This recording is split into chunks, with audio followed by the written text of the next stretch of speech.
Team Stagger, do you want to make your way up here? Where are you? There you are, okay. We're ready and prepared.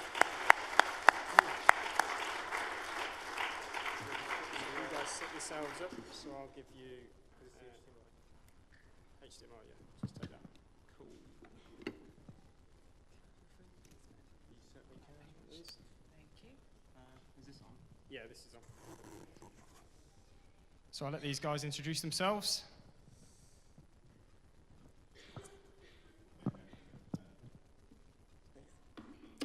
Right. Hi there, everybody. Wow, there's more people than I was expecting there to be.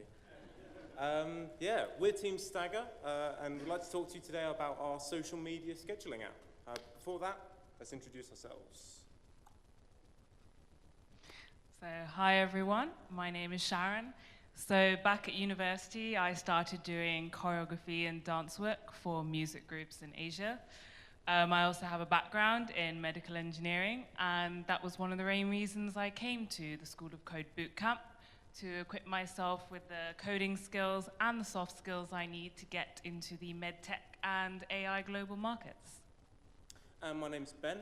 About 5 years ago, I dropped out of university. Since then, I've been bouncing between jobs, doing door-to-door sales, working in a restaurant, and running a really successful Kickstarter campaign.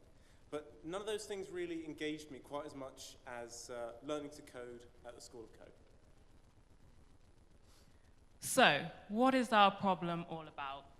So I gather everyone in this room uses social media? Yes? That's great. Okay. The main problem is that a lot of people have too much social media on their hands. So we all know it's important to use it on a regular basis, but we just end up neglecting it all the time because we're either busy, we have other priorities in life, we'll say, oh, we'll post tomorrow, or we'll send a message tomorrow, but tomorrow never comes. And on top of that, social media tends to be quite complex. So you can't just post about your thoughts, your opinions anymore. Users, or we're becoming a lot more diverse in what we want to post on social media. So we're actually navigating through a range of hashtags, GIFs, video, other media, and we just don't have the time to think up the best ways of doing this. So that's the range of things that we will be tackling in our product. Okay, so in terms of what we really wanted to put into our app, we focused on using the IBM Watson API. So we're all going for the AI route. So with our IBM Watson, what we wanted to do is we wanted to make the user's experience a lot easier using automation. So as I said before, that people are too busy or they just don't have the time. So we wanted our app to be able to basically do everything for the user, so make hashtags, tag photos, tags in posts, etc., etc. So what the IBM Watson API does is we selected the Natural Language Understanding API.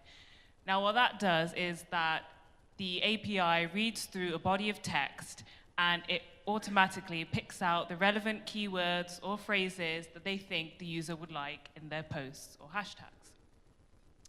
We also decided to use a Giphy API in connection with the IBM Watson API. So once Watson has picked out the keywords, phrases they think the user wants, it will also search for the best Giphy related to the keywords in the hashtags, which will be demonstrated later on in our app. We made a few wireframes for our project. So we knew at this point we wanted to make a post-scheduling app. We had a look at a few other ones, and we kind of got an idea of what we wanted ours to look like. From the very beginning, we decided to go in with a mobile-first design point of view, because obviously people use social media on their mobiles and on desktop very frequently. So yeah, as you can see, we've created mobile and desktop versions of every view in our app. I suppose I should show you the app now. Right. So, this is Stagger. I just want to quickly say one thing. I want to talk about the branding here. We called it Stagger because we want to sort of evoke the idea of staggering posts out over a period of time. And also, we wanted to highlight the fact that we are automatically generating tags, hence the tag being highlighted there. And also, it's like stag, hence the antlers, like a stag. There we go. Yeah. I thought it was quite good. I was pretty proud of that. We're both pretty proud of that. Anyway, so this is Angry Eyes, our mascot. He wants to use a post scheduling app to make his Twitter experience a little bit easier. It's his birthday tomorrow, and he wants to send a tweet out at midnight telling all of his followers to wish him a happy birthday. But obviously, he's going to be partying the night away, so he wants to use post scheduling to do it automatically. So what we're going to do, pop him over here. We're going to sign in with his Twitter account. There we go.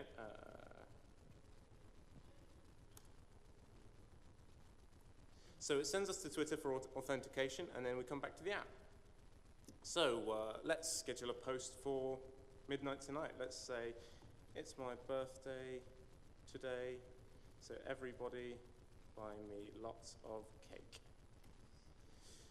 What we're going to do now is we're going to click auto tag to generate some tags. Here we go. Everybody, cake and birthday. Well, everybody's a bit rubbish, so we'll drop that one out.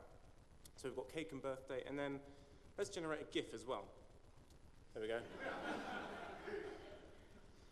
So we're going to schedule that for midnight tonight, or tomorrow morning rather.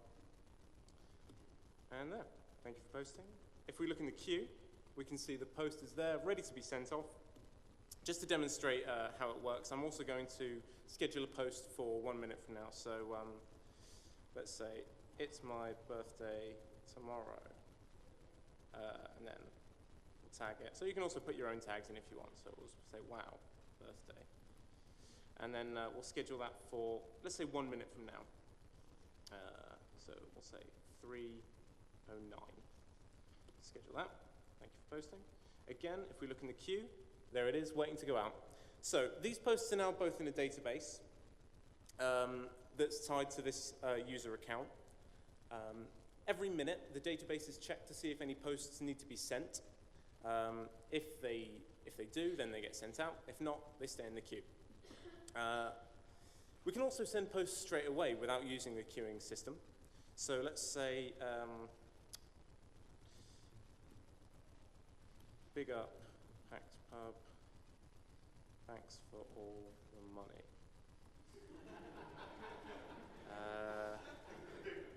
And then we'll tag that, books. And then we'll generate a GIF. There we go.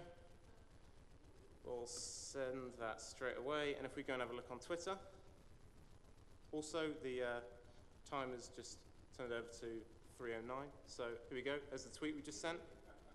Thanks for all the money. And if we have a look at our tweets. Oh, come on. Let's go back to the queue. So the one that we scheduled. Right. Give it a minute. Tell you what, let's schedule another one. Let's see if we can get it to work. Scheduling. Let's hope it works.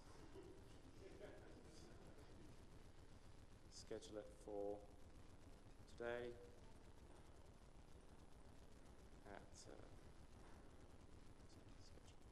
okay, right. The time's just gone over to 10 past now, so we're actually going to have to wait another minute for it to work. But that's fine. I've got a couple of other things I want to demonstrate. So we can also upload our own images, but it's a bit boring, not as exciting as auto-tagging. So I won't bother. The really exciting thing is that we did manage to make it completely responsive. So if I go to this view, here we go. So the web page has rearranged itself to be legible and completely usable, regardless of whether you're using desktop or mobile. And then I can log out, and there we go. There's the login page as well. So completely responsive app. There we go. All right, okay, we've got 5 seconds. And then if it doesn't work, I'll just I don't know, be really embarrassed and cry. Right. Oh, come on. Oh no. Right, so that's why it wasn't working. It's because the thing wasn't running, but you'll have to take my word for it. Okay. Well, it wouldn't be a live demo if it didn't not work, right? So thanks very much. That was Stagger.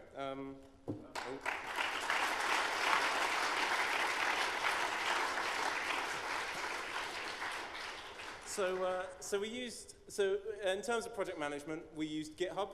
For anybody who doesn't know, GitHub is it's an industry standard version control service that developers use to basically share code with each other and make sure that they're all working on the same version.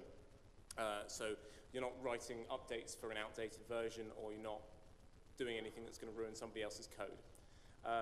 We broke every single thing down, every single thing that we wanted to do down into issues, what GitHub calls issues.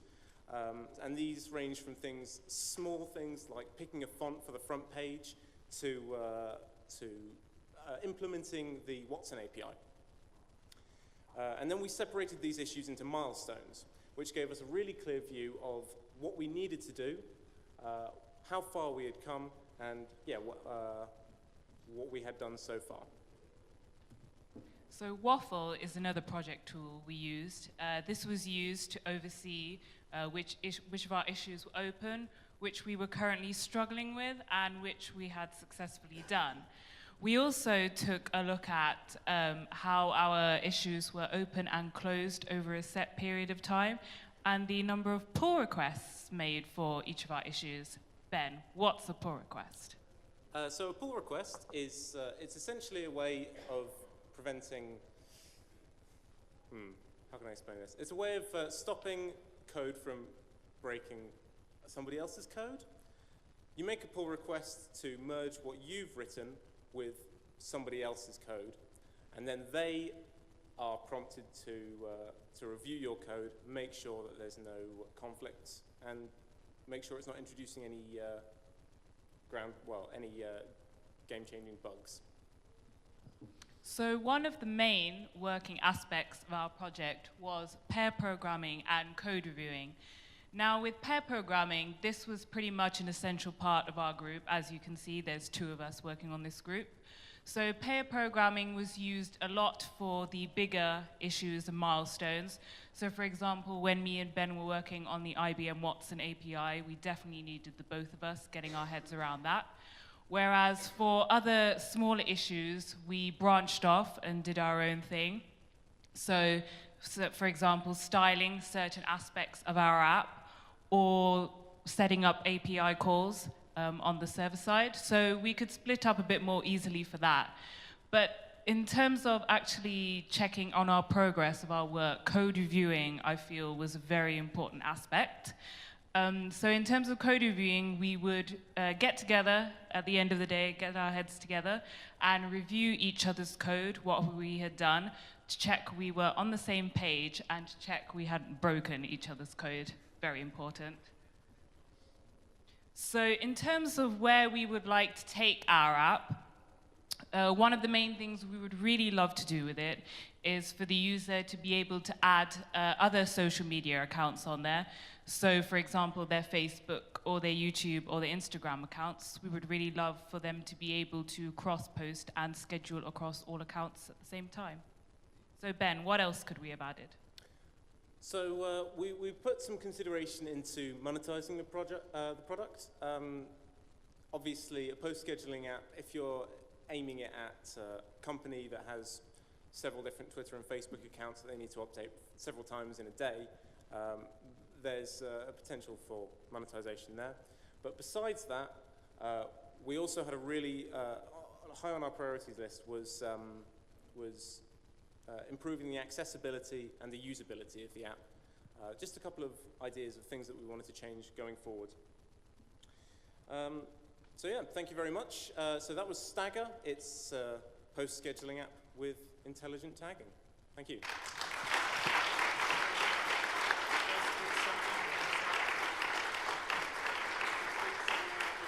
Oh yeah, tell you what.